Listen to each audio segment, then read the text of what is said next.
Bienvenue à Hawaï, sur les plages de Waikiki, destination de prédilection des touristes en mal d'exotisme.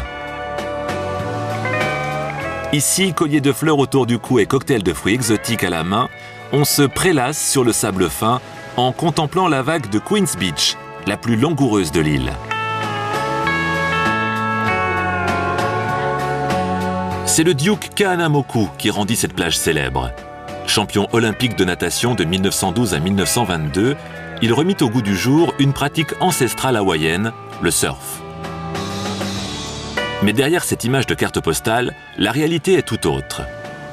À quelques kilomètres de Waikiki, sur la côte nord, temple des plus belles vagues du monde, règnent les Black Shorts, une poignée d'irréductibles surfeurs hawaïens bien décidés à protéger leurs vagues sacrées de l'invasion touristique.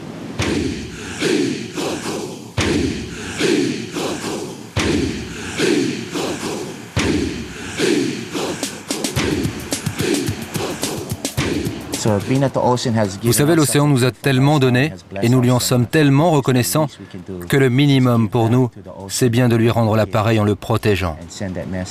C'est donc pour ça que nous sommes les gardiens de l'océan, que les gens le veuillent ou non.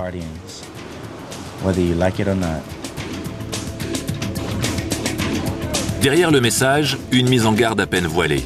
Quand les Black Shorts sont à l'eau, mieux vaut leur laisser la priorité. Plus qu'un sport, le surf est pour eux élevé au rang d'acte divin.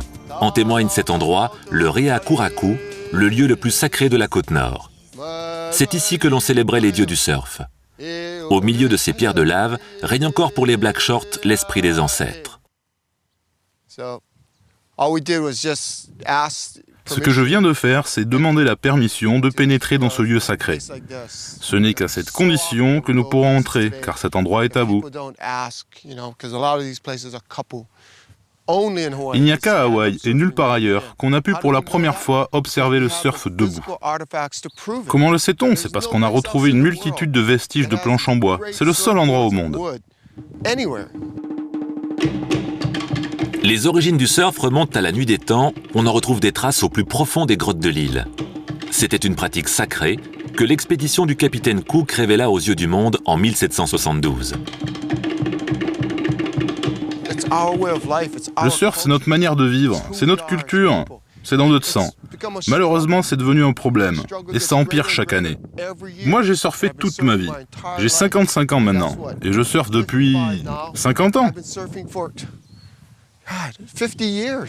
Le problème dont parle Tom Pohaku-Stone, c'est le développement touristique et la spéculation immobilière qui l'accompagne. Eddie Rothman, surnommé Dabos, en a fait son fer de lance. Cette chanson raconte exactement la même chose que ce qui se passe ici. Les Américains nous rackettent, ils profitent de nous. C'est leur loi qu'ils imposent ici.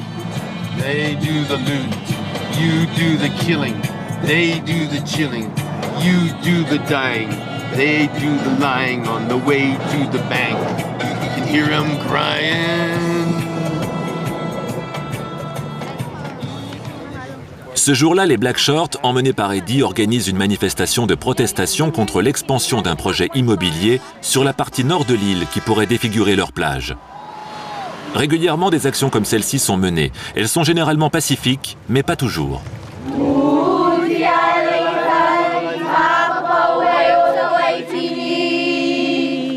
Militer n'empêche pas de surfer. Les planches ne sont jamais très loin. Quelques minutes plus tard, les Black Shorts se retrouvent au bord de l'eau.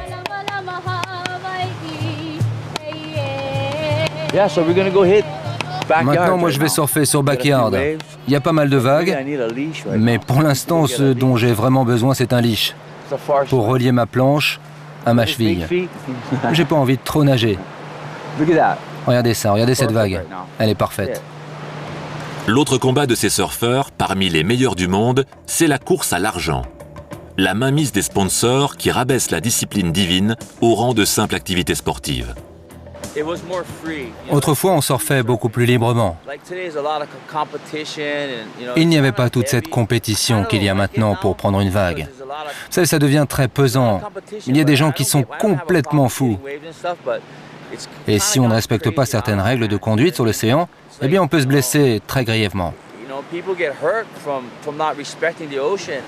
Et pourtant, tous ne sont pas du même avis, comme si un vent de modernité venait bousculer le dogme. La plus grande fierté de certains Black Shorts, c'est l'exploit récent d'un des leurs, Makua. Il vient de surfer la plus grande vague du monde devant les caméras du monde entier, 22 mètres de haut.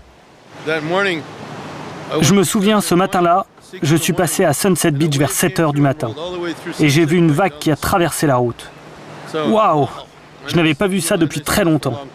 Je suis rentré et j'ai dit à Makua, pars tout de suite pour Jaws, le célèbre spot de Maui. Et il y est allé. L'air d'Hamilton lui a refilé la tortue, un petit jet ski dont personne ne voulait. Pourtant, c'est sur celui-ci que Makua, dès sa première tentative, a trouvé cette énorme vague, 7 heures exactement après que je l'ai vu à Sunset.